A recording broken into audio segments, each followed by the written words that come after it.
Hello, bachcho. Let's start this question. So this question says, what is the angle of projection for a projectile thrown parallel to the horizontal? ठीक है, हमें क्या बताना है? Angle of projection बताना है एक प्रोजेक्टाइल के लिए जिसको हमने क्या पैरेलल थ्रो किया, किसके? हॉरिजॉन्टल के पैरेलल हमने थ्रो किया। तो देखिए बच्चों, इस क्वेश्चन का आपका जो की कॉन्सेप्ट होगा, इस क्वेश्चन का आपका की कॉन्सेप्ट क्या है? ये आपका प्रोजेक्टाइल मोशन पर बेस्ड क्वेश्चन है। ये आपका क्या है? प्रोजेक्टाइल मोशन पर बेस्ड क्वेश्चन है। प्रोजेक्टाइल मोशन पर हम इस पे बेस करेंगे, ठीक है। अब देखिए उसने क्वेश्चन में क्या बोला है। क्वेश्चन में बोला है कि क्या एंगल ऑफ प्रोजेक्शन होगा for projectile which is thrown parallel to the horizontal, ठीक है। तो देखिए प्रोजेक्टाइल होता क्या है बेसिकली? प्रोजेक्टाइल मोशन होता है आपका कि अगर आपका ये आपका प्रोजेक्टाइल मोशन एक प्लेनर मोशन है, यानी कि एक्स और वाई एक्सिस के अलोंग आपका यहाँ पर मोशन आपका टू एक्सिस में होता है, मोशन इन अ प्लेन होता है। आप कोई ऑब्जेक्ट को क्या कर लीजिए, अगर आप कोई ऑब्जेक्ट को क्या कहिए, किसी इनिशियल स्पीड यू से थ्रो करते हैं which is making an angle theta tick the horizontal, तो ये जो आपका पाथ होता है, ये क्या होता है? आपका उसका पाथ हो जाता है पार्टिकल का।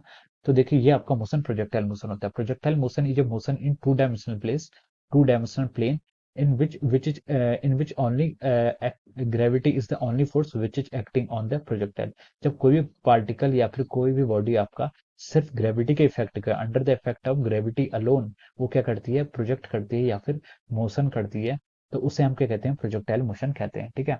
तो अब उसने क्वेश्चन में क्या क्या मेंशन किया कि अगर हम क्या कर रहे हैं, किसी को पैरेलल टू हॉरिजॉन्टल फेंक रहे हैं। अगर पैरेलल टू हॉरिजॉन्टल मतलब ये आपका एक्स एक्सिस है और आपने इसी डायरेक्शन में किसी बॉडी को आपने यू स्पीड से क्या थ्रो किया। तो देखिए जो हॉरिजॉन्टल थीटा क्या है? Theta is the angle from the horizontal.